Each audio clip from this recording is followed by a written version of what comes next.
Hi everyone, my name is Karis and welcome back to my corner of the internet where I talk about books and other things that I enjoy. In today's video I'm going to be doing the school days book tag. This tag was created by Victoria from What Victoria Read and I was tagged to do it by Shannon from 155 Books. I will leave links to both of their videos in the description. Please go over and check them out. They're both all round great people and their content is amazing as well. So the idea of this tag is Victoria has created questions based on times of the day that everyone will have at school, so like lunchtime, break time, that sort of thing. And then she's also created a list of subjects and you can pick all the subjects or you can do whichever ones you want and do them in any order that you want. So I've decided to do, as well as the set times, the 4 subjects that I did for my A-levels.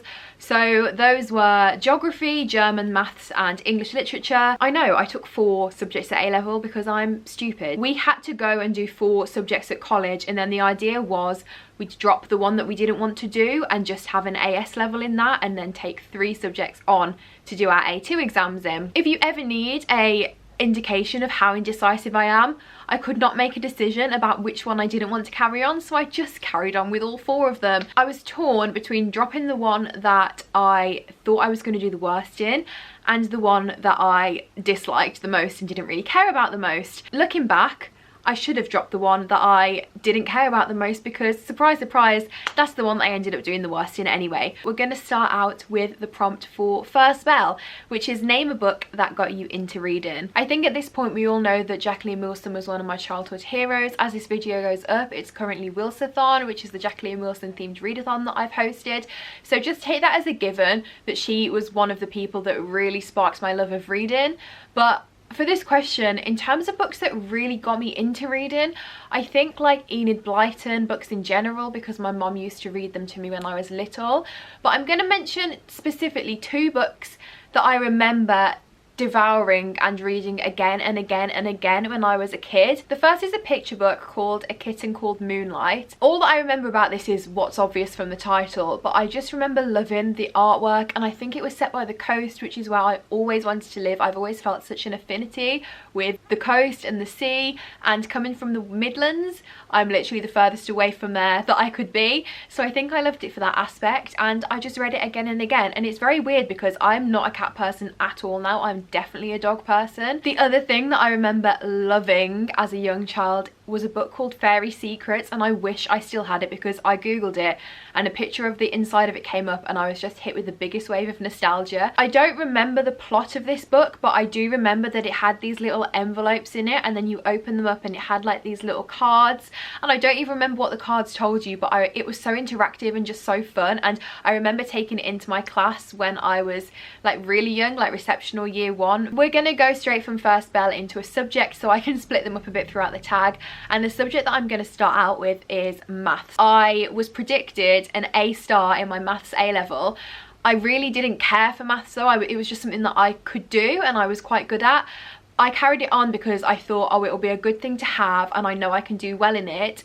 And then the second year was so difficult. It's literally like I hit my capacity with maths and after that my brain was like absolutely no more. And because my other workload was so stressful with my other 3 subjects, it was always a thing that I sort of pushed aside in terms of revision. So basically I was predicted an A star, I got a C overall, which isn't bad. But if you think about the fact that I got like 90% in my exams in the first year and then I scraped passes in my 2 exams in second year. The question is to talk about your rating system with books. Now, to be honest, I don't really have a very good or very fleshed out rating system. I use stars. I've definitely become a bit more specific now that I have Storygraph because you can put the like 0.25, 0.5 ratings on there. Whereas when I was just using Goodreads, I know that I could have given it like a point whatever rating in my head, but I just couldn't be bothered. So I always just rounded it up or down. But that's all that I do. And to be honest, I just rate it based on like the feeling that I get when I finished a book. I tend to just know what I want to give it. But then when you look at different books that I've rated the same thing, you know, they're not comparable sometimes. So 2 4-star books that I've read recently would be Murder, Most and Ladylike by Robin Stevens and We Are All Birds of Uganda by Hafsa Zayan. One of them is like a literary fiction. about all this history and identity and family and culture. The other one is a middle grade murder mystery series. I really liked them both, but they're doing different things for me, you know. One of them's fun and fast paced, and the other one is something to really like get my teeth into, and I felt like I learned a lot from reading it as well. So they're not comparable to me, but they're both 4-star books for their own reason. Moving on to break time, which book have you most recently had to take a break from or DNF? I'm awful at DNFing. There are definitely books on my shelves in my flat that I put down about 2 years ago, but in my head I'm like, it's still on my TBR pile. But the two that I would say this applies to most recently is, first of all, The Eighth Life for Brilka by Nina Haratishvili.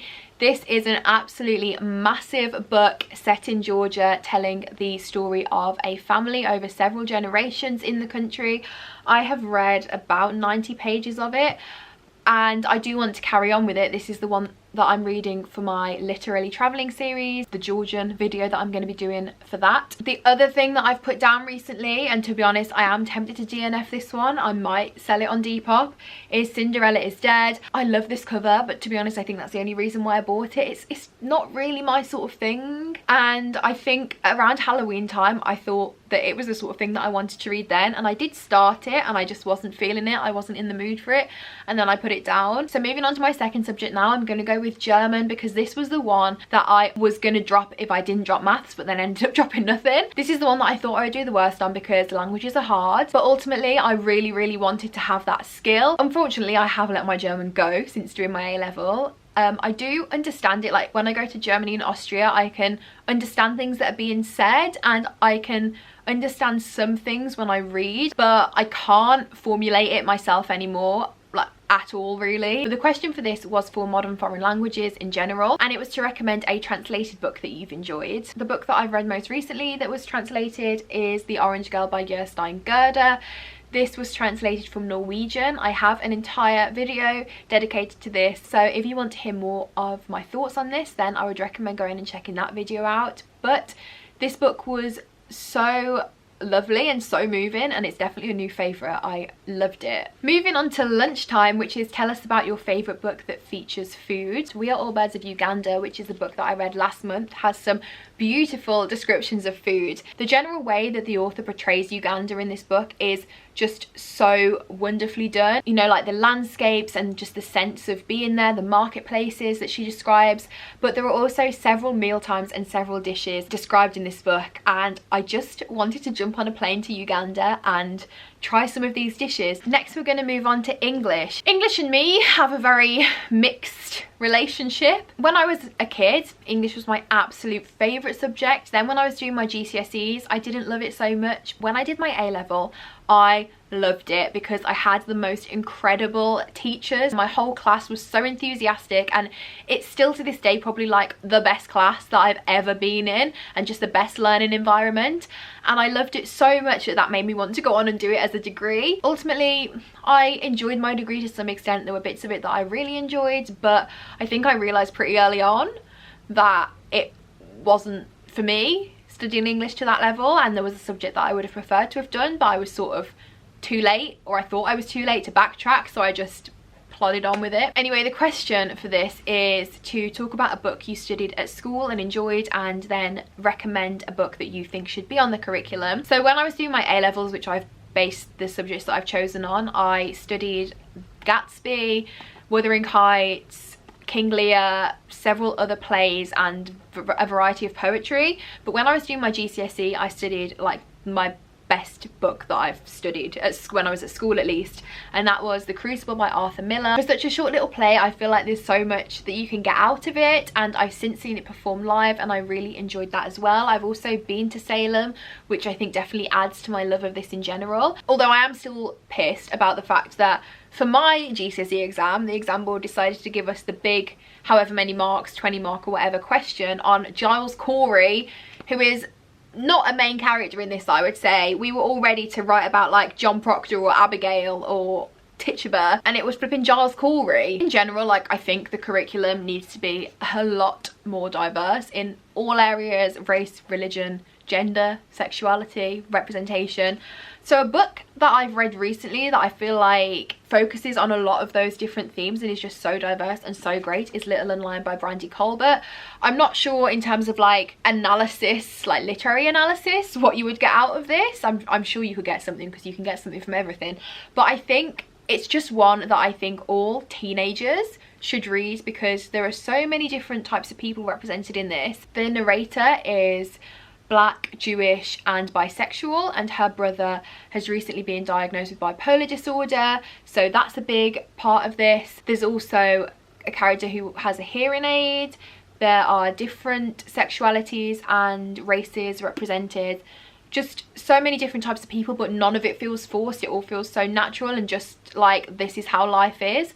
So I think that this would be a good one, not necessarily to like analyze, but just one that young people should be reading, I think. Now we're going to head to the staff room, and the question is, tell us about a book that you head to when you need a breath. To be honest, I am terrible at rereading. It's something that I want to do more of, but one that I think would be a really great fit for the prompt, and one that I probably should turn to more often, is the Heartstopper series in general by Alice Oseman. This would be a really great one for when you're feeling a bit stressed and you just need a breath, because not only is it just so cute, so lovely, wholesome, I love everything about it.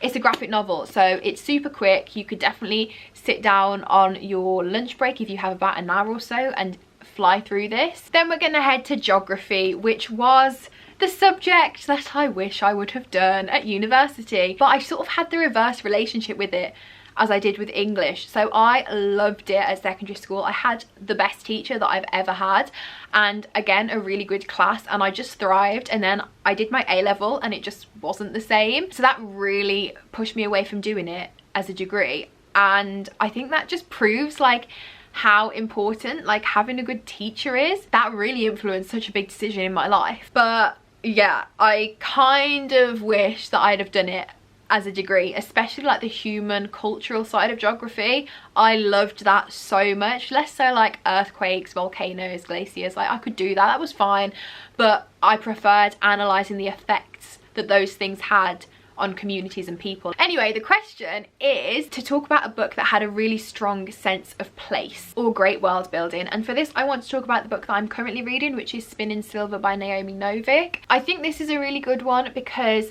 the setting in this is so cold and wintry and icy, and as I've been reading it or listening to it on audio, I'm really getting that setting. It's been especially nice reading it recently when it's been snowing outside and just feeling so fully immersed in the world that's being created. We've made it to the final bell, which is which book have you most recently finished reading, and for me that would be My Sister Jodie by Jacqueline Wilson. As I mentioned, it's currently Wilsathon, my Jacqueline Wilson themed readathon that I'm hosting, and this was the first book that I read for that. I'm not going to go on about it here because I'm going to talk about it in my vlog, but I really enjoyed my rereading experience, although traumatic in places. This was my favourite one when I was a child, so I'm glad that it held up to my memory of it. And as is always the case with school, we've got homework. What was the last non-fiction book that you read and enjoyed? For me, this was definitely The Radium Girls. The way that it was told was very fiction-y, like it was a non-fiction but it read like a fiction, or I listened to it on audio, so it sounded like fiction in a lot of places, and I think that really made it very accessible. But I also feel like I learned a lot in places as well. Enjoyed is probably the wrong word for it because it's a horrific story, and knowing that it's real is obviously even worse, but I'm very glad that I know about that now, and it did create this real sense of like anger inside me, which is a sign of it doing its job well, I think. So those were all of the questions. I hope you enjoyed this video. Let me know in the comments if you've read any of these books, what you thought of them, or let me know what your favourite subject at school was, or just leave me an emoji to let me know that you've watched the video. I'm going to tag a couple of people to do this. I'm not sure if you've already been tagged by other people, so sorry if that is the case.